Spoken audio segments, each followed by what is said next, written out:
I'm your host, Sarah Baus, and welcome to Attainable Podcast.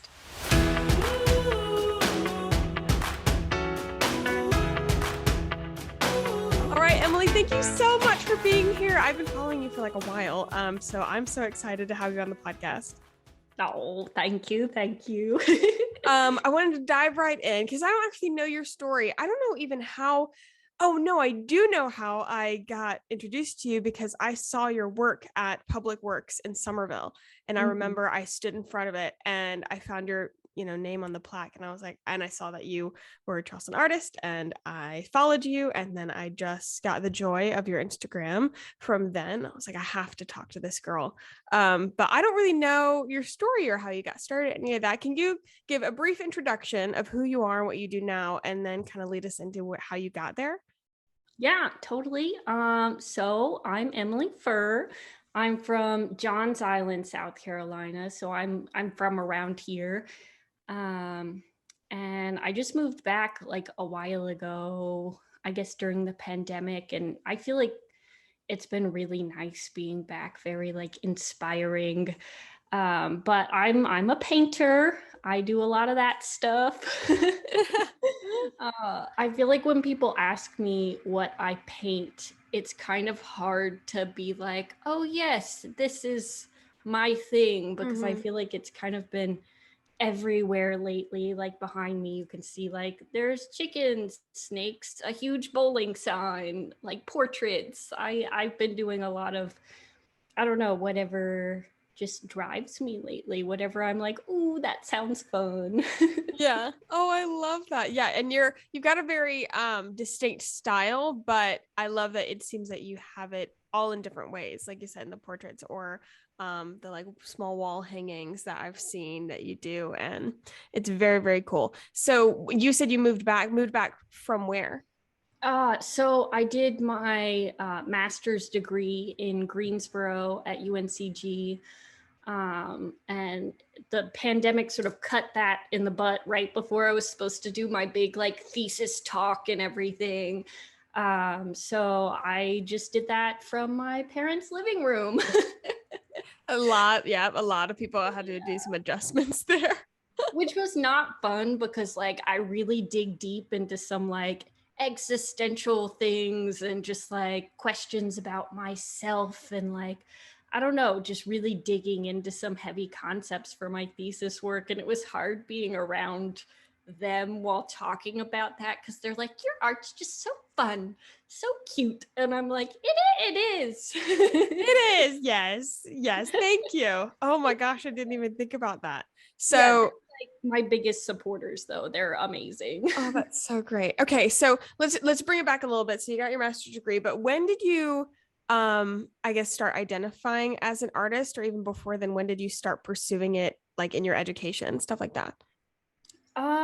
So I did not really know that's what I wanted to do. I went into college initially for elementary education because I was like, I like doing fun stuff and kids like doing fun stuff. So this sounds cool. And then I quickly realized that I didn't know anything about kids and kids are terrifying. And so it's like, well, maybe I'll do art education because I know I really like doing that stuff, always just for fun. And then I slowly was like, I think I just want to do the art thing, which logically doesn't like, it's terrifying just saying like, oh, I want to do this thing. I have no idea what career I'm going to do. I have no idea. Oh, tell me about it. Yeah. Yeah. And I'm spending all this money on a degree for this thing with no guarantees. So yeah, but I jumped in and I was like, I'm doing the thing. I love that. So, did you end up ended up getting a degree in what? Fine art. In fine art. Yeah. Okay. Yeah, there's a lot of like, I don't know this whole world, so forgive me for like, I might be asking some dumb questions. Did you go straight into your master's after that? No, I didn't even know I wanted to do that. I didn't know what I wanted at all after undergrad. I worked at a French bakery for a while. I worked at a doggy daycare. And then I found myself working in Charlotte at an embroidery design company, which I had a lot of creative freedom there, but I also knew like there was so much of me that I was just like kind of putting to bed because it was just like I didn't have a use for it, and I don't know, and I would just could feel myself like not using a bunch of like exciting parts of myself. And that's when I was like, I like it here, like I could see myself working here like for 10 years, but I feel like I can do more. And that's when I decided to go to grad school, and I'm really glad I did. It was tough, but I'm so happy I did that. Yeah. In your undergrad, did they educate you guys on that? Because there's so many different career paths for an artist, and not to mention like an artist in multiple mediums or anything like that. Did they educate you on the possibilities there or no? There was a lot of like, you could work at a museum. There was a lot of you can teach. And like, after all my education stuff, I was like, I definitely don't want to do that. Like, that's not where I'm being called. And so I think not really. There was like a little bit, but not really. What about grad school? Did they explain anything more there? No, it was everyone I was in the program with wanted to be a professor at some point, because once you get your master's, you can teach at other colleges. And I just, that wasn't for me. Yeah. So I didn't really, everyone was like applying to different universities after we were like finishing up, and I was like, ooh, what am I gonna do? Oh gosh. It was kind of like the pandemic was almost like a space to sort of breathe and think for a minute, because I moved in with my parents for a second, and it was like I had like, I don't know, that opportunity. Like, I feel so lucky that they were able to take me in, but like that opportunity to breathe for a second and just be like, what do I want? Oh yeah. Oh, that's so needed. I had that same thing when I quit the lab and I came back home and I did the same thing. Just needed that breathing room.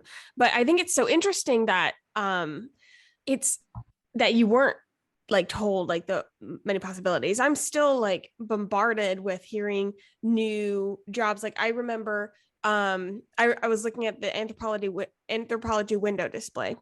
And they're very, very intricate. And I was like, gosh, like, how do they do that? And I looked it up, and I mean, anthropology hires a lot of artists, and they have studios where they create these things. And I'm like, that's like a whole job that I didn't know was a thing. You know, I think that we tend to, either think of like education or straight like an artist, sell your paints and be done, or something like that. But there's so many different things. That are you in galleries, and how do you sell them yourself, or stuff like, so I think that's a common narrative for a lot of people all over, is that we're not told like the different possibilities and different opportunities that you have for a job when you're pursuing any type of creative field. Yeah. And I think it's definitely a fault with like, I don't know, the education system, because I saw like 95% of my class no longer makes any kind of art. Maybe like 90, 85, but it's oh god, that's like, so sad. Yeah. And I mean, they found things, but like, I don't know, it is just like kind of wild. Like, I feel like that definitely should be a bigger part of, I don't know, the curriculum, because we did have like a class where it's like, we're going to make websites and make business cards and learn how to document art, which is great. But I also think there could be like how to like fully market yourself, like brand yourself. Yeah. Whether it's for your own business or on a resume, or how to look for artistic jobs. No, I totally agree so with that said, do you mind exploring how, or letting us kind of explore how you have sort of manifested your profession for yourself, and also, if you're comfortable, like how you make money as a professional artist? Yeah, totally. I feel like there's a big question. It is, and I think that it's probably a multifaceted question. So feel free to just kind of like dump it all, because this is just stuff that, yeah, I mean, like we were saying, like people don't know. So I think that it would be super helpful. So feel free to word vomit if that's what you need to do. Yeah, I think maybe we can start with, like, you asked sort of when I knew I was an artist. Yeah. And I think, like, it's taken a lot to be able to say, like, I am Emily Furr, I'm an artist. Because I feel like I've had so many different jobs, and it's like, oh, I'm a barista, and it's hard to be like, I don't know, but I feel like I had a switch when I sort of moved here, and I was like, I want to do the art. I am an artist. I want to do this thing that I just have such a craving to do all the time. And so I did work as a barista for a while. And I would just like get off at 3 o'clock because I would go in there really early. And then I would just spend the rest of the day fully like submerged in my artistic practice, and like that was just how I got it done. And I was like, I'm an artist first and foremost. That will be my priority, and that is what is driving me. Yeah. Just not let sort of that energy die. And I feel like since then it's like I worked at an art store, and that was a blast, like a good connection making thing. And it's not actually until like this past month that I'm diving into being a full-time artist, which is kind of terrifying.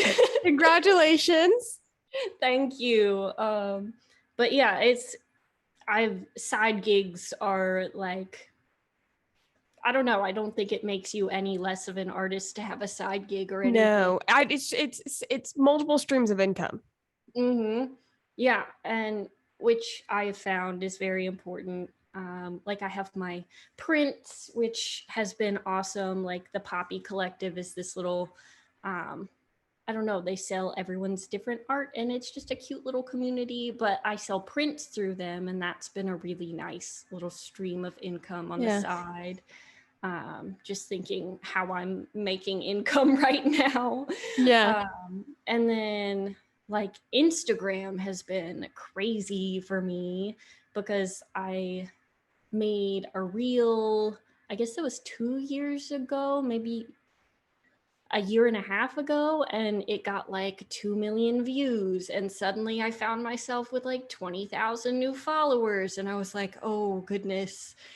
And I said, I can either like freak out and hide from this, or I can like really show people like what I want to do, like myself.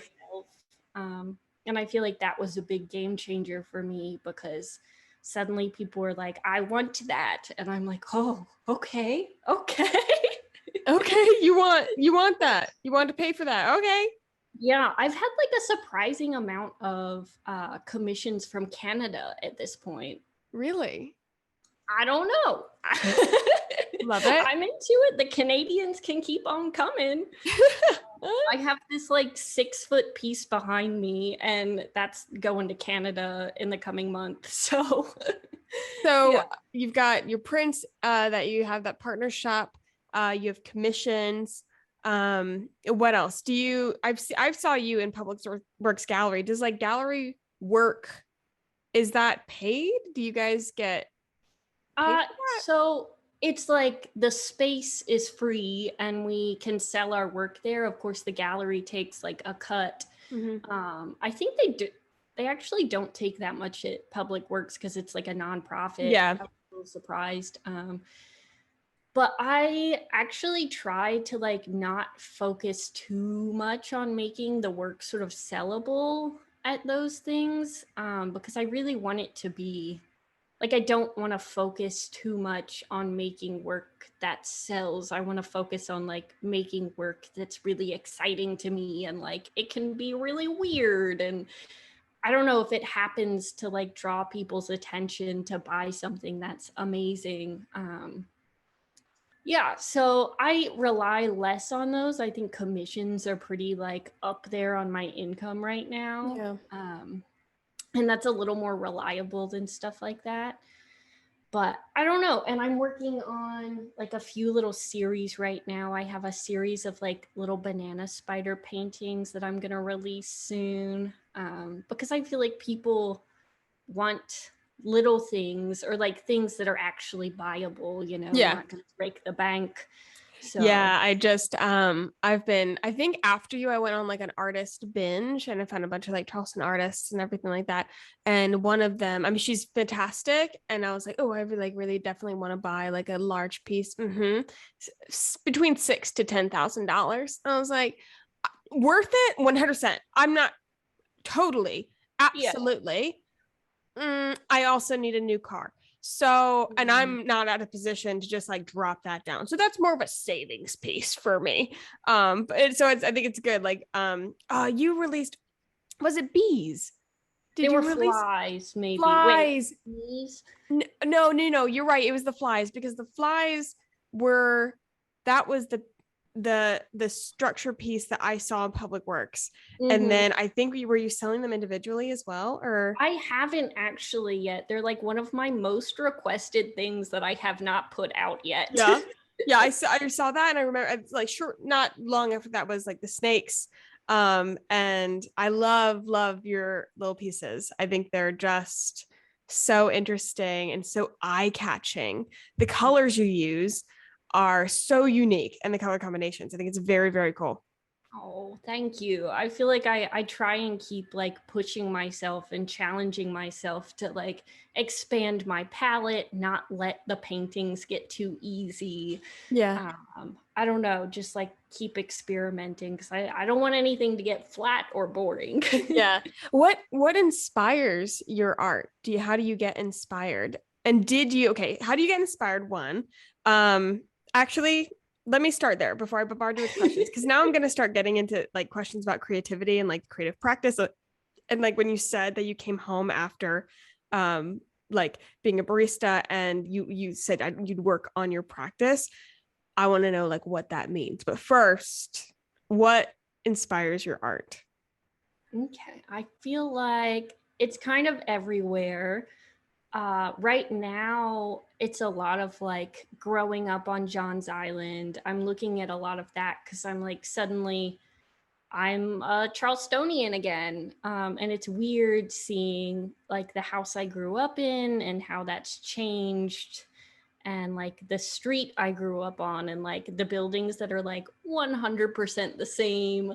And then like there's like a million new apartment buildings over there. Like I used to live like in the woods, and now there's like so much stuff over there.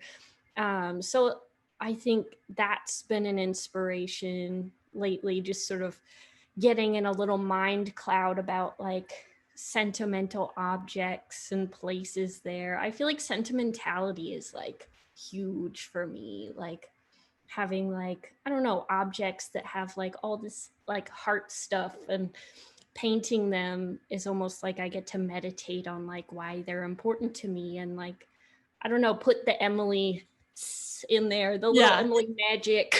Yeah. I love that. No, I like that you said sentimentality, because in my head, like I was thinking, like I find it very nostalgic. Like it really feels like something that I'm like rummaging through a box, like from my old stuff, and I'm like, oh, like pulling something out, and I'm like, oh, I remember this, and this makes me feel really good, and it's fun, and stuff like that. That's how. So I love that you use the word like sentimentality. Did you to the practice thing, and I think this might be something that I think maybe was like in like artist education or something like that. But how do you, what does that mean to work on your practice, or when you're going and like you're working on a project that's not commissioned and it's not for something, it's just kind of from you, which I think is like a really underappreciated skill, to do something and make something from nothing, purely from you, quote, without a purpose, but purely for like the practice of doing it. I think that especially in like a capitalist society, like we're very much like, what's this for? What's this mean? Like, why are you doing this? And it's like, what if I'm just doing it to do, or to practice that work? So can you explain what you mean when you say you came home and you did your practice? Yeah, I guess it's just, oh gosh. I think no, this is I think that these are things that, like, when in any profession, there's stuff that you just kind of do, and like it's part of like what you do, and you don't realize. But people ask me questions and I'm like, oh, I don't realize that that's not like something, like it's such a, like a very small part, or something that's just very native to you. And so when people have asked me questions, I'm like, oh, it doesn't occur to me that that's not something in your world. So even to say the word like work on my practice, or like coming home, I'm like, what does that mean? Are you sitting down and staring at a blank sheet of paper and hoping for the best? Or do you assign something to yourself? Do you have a prompt? Like, what does that mean? Yeah, okay. I feel like I could maybe answer a little better. Okay. I work awesome with deadlines. Like, I am a last minute crunch it in kind of gal. Like, that's the best for me, because I feel like that just like kind of kicks my butt into working, which I do have a lot of those lately, which really helps drive what I do. But when I don't have that, it's like, it is sort of like, what am I doing? Just like grabbing at air for a minute. Um, but a lot of times, which is really hard, is sitting with my own thoughts, which I think that's hard for anyone. Yeah. And a lot of my work is driven from like, what am I feeling anxious about lately? What am I excited about? Like, what is scaring me? I don't know. It's sort of what am I thinking heavily about? And that's sort of what springs into action, things that go down on paper or in paint. A lot of times it's a lot of like frantic scribbling of like little words, and like, I don't know, like I have this one that keeps coming up, and it's pink hand soap. And it's like the smell of the kindergarten class pink hand soap. Oh my And I'm God, I know what trying you're to do talking about. something. Yes. And it's like such this like vivid smell and feeling. And I'm like, how do I expand and like put that into paint, that feeling behind like that smell? Yeah. So I think it's a lot of digging into like weird stuff like that. Yeah. Did they teach you how to do that, and kind of how to expand your creativity and dig into your creativity in school? Maybe a little bit. So we had to do a lot of series in school. So you pick like a pretty broad topic. Like, But at least it gives you a direction. yes, which is like you need to start somewhere. And then we would just have to like make and make and make until you're like, I don't think I can do anything with this. And then they're like, nope, keep on going. Which I feel like makes you realize you can really pull a lot out of like something. Yeah. And especially I think I've learned throughout like school and just learning from myself is that specificity is really good and okay. Like, if it doesn't, like, not all art needs to make sense while you make it or to whoever sees it, but like if people can pull out what they can, that's great. And I feel like getting more specific with like my thoughts and memories and just like what I want to do has been like such a door opener, because I'm like, oh, that really specific weird thing, I want to dig into it. Yeah. Can I challenge you a little bit to maybe walk us through an example process of maybe a work that you have done, or just your general process, even with the pink hand soap? So it starts with an idea, and so you have this idea, this nostalgic thing, this thing that you keep talking about. What do you do from there? So we can talk about porch pollen, which you saw my show at Mhm. Public Works Art Center. So Yeah, the idea walk us about, through the process of that, because it's probably easier now that yeah. you see the end. So that is sort of based on growing up in the woods on Johns Island in this little pink house. Of And course it was a pink house. yes, it was. And I made just like a whole thought storm of scribbles on a piece of paper of just things I sort of associate with that time, and like what brings me happiness and what was confusing. And from there, I was thinking about like visuals, and I thought about like the fabric on the porch on these little like white Wicker. yeah. Yeah. Yeah. And how It they starts were, with words, you said? yeah, kind of. Okay.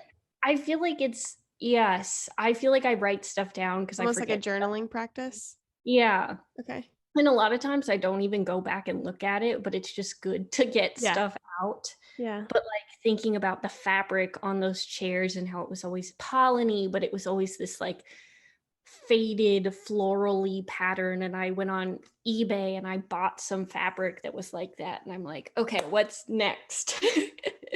And I dug through a bunch of photos, and I'm like, I'm gonna paint this one little photo Polaroid of me from when I was little. And I didn't even know how those things would connect, but it's just like, I feel like it's trusting the whims and just being like, okay, this is what I want to do. I'm going to do it. Yeah.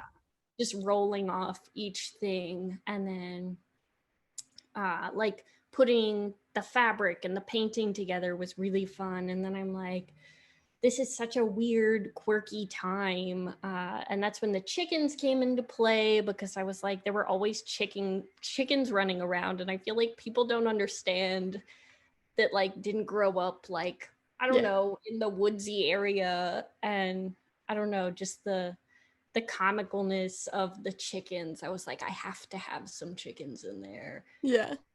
It's So almost collaging in the real world, just like pinpointing these little things that all connect in some way. yeah. So what was for those listening, kind of what was the ending collection there, so they can kind of, based on what you're saying, visualize how that came to be? Yeah, so the main piece in that show is a portrait of little baby me, sort of in this fluffy mass of floral fabric that I like puffed up with a bunch of cotton, and it's sort of encompassing this little painting. I guess it's pretty big. I think it's like a 2.5 foot tall painting of my head. And then I have a bunch of little red stars around it, and these chickens running around, which are just cut out little paintings I made. And they're sort of on the baseboard running. And I have a orange slice moon, which I really love, and that's above the chickens, and it's just a big old orange slice. And then I have a lemon moon as well, which hangs above me, and that's like giant lemon. And I feel like it's just sort of this rosy look from like my perspective as little M, of like growing up out there, and just like, I don't know, it's doesn't make sense, but it's sort of, when I look at that time, it's just sort of this like quirky, fun, I don't know, little space that I've created. Yeah. Oh no, I love that. And I love that how you explained I'm basically just going from one instinct to another and hopping. And I think that's probably one of the biggest challenges in any creative venture, is not knowing the end piece.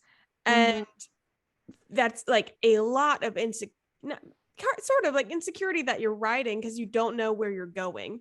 And so you're just hopping, and you just kind of have to trust that process, and being able to work through that and continually, because every time you start a new project, it's going to be the same thing, to continually be comfortable with no direction. And if somebody's only, it's like somebody gives you, they're like, hey, you're going to go somewhere, and you're like, where? And it's like, well, you don't know. And they just keep giving you like ticket after ticket of like, go here, go here, go here. And you're like, I have no idea where this is going, and I'm not going to see how these things connect till the end.